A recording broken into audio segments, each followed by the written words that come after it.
নৈতিক স্থলনের অভিযোগে দল থেকে বহিষ্কারের আগেই গাজী নজরুল ইসলামের নির্বাচনী এলাকা সাতক্ষীরা শ্যামনগরে প্রতিবাদ সমাবেশ করেছেন সাধারণ জনগণ। উপজেলায় অবাঞ্ছিত ঘোষণা করে তার কুশপুত্তলিকা দাহ করা হয়। সংসদ সদস্য পদ বাতিল করা সহ শাস্তিরও দাবি জানান তারা।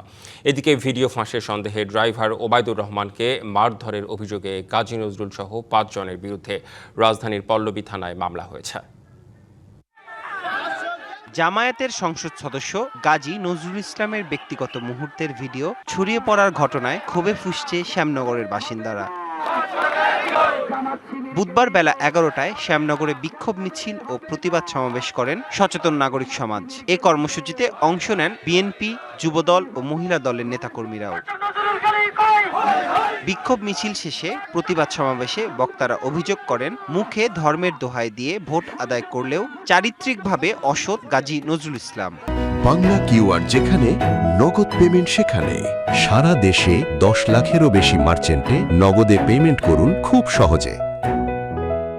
উনি ঢাকায় মেয়ে সহ ধরা পড়ে যে অনৈতিক কাজ করছে, এটা টোটাল শ্যামনগরকে কলঙ্কিত করছে। আমাদের যে এমপি হয়েছে সেই এমপি কোনো মহিলাদের নিরাপত্তা দিতে পারে না। ধর্মকে পুজো করে সবথেকে কলঙ্কিত করেছে, ধর্মের দোহাই দিয়ে ভোট দিচ্ছে।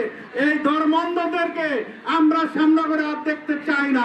এমপিকে শ্যামনগরে অবাঞ্ছিত ঘোষণা করেন বিক্ষুব্ধরা। অবিলম্বে সংসদ সদস্য পদ বাতিল সহ তাকে আইনের আওতায় এনে বিচারের দাবিও জানানো হয়। শ্যামনগরের মানুষ আজ থেকে গাজী নজরুলের নামের শেষে এমপি এই শব্দটা উচ্চারণ করতে চায় না। শ্যামনগরের মানুষ গাজী নজরুলকে অবাঞ্ছিত ঘোষণা করেছে। সমাজকে উনি কলঙ্কিত করেছেন, এই কলঙ্কের আমরা বিচার চাই।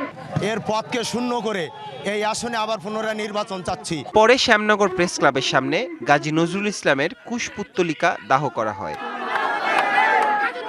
এদিকে গাজী নজরুল ইসলাম সহ ৫ জনের বিরুদ্ধে রাজধানীর পল্লবী থানায় মামলা হয়েছে। ব্যক্তিগত মুহূর্তের ভিডিও ফাঁসের সন্দেহে মারধর ও শ্বাসরোধে হত্যাচেষ্টার অভিযোগ করেছেন মামলার বাদী ওবায়দুর রহমান। এ ঘটনায় আমিনুর রহমান নামে একজনকে গ্রেপ্তারের পর কারাগারে পাঠানো হয়েছে। DBC news desk.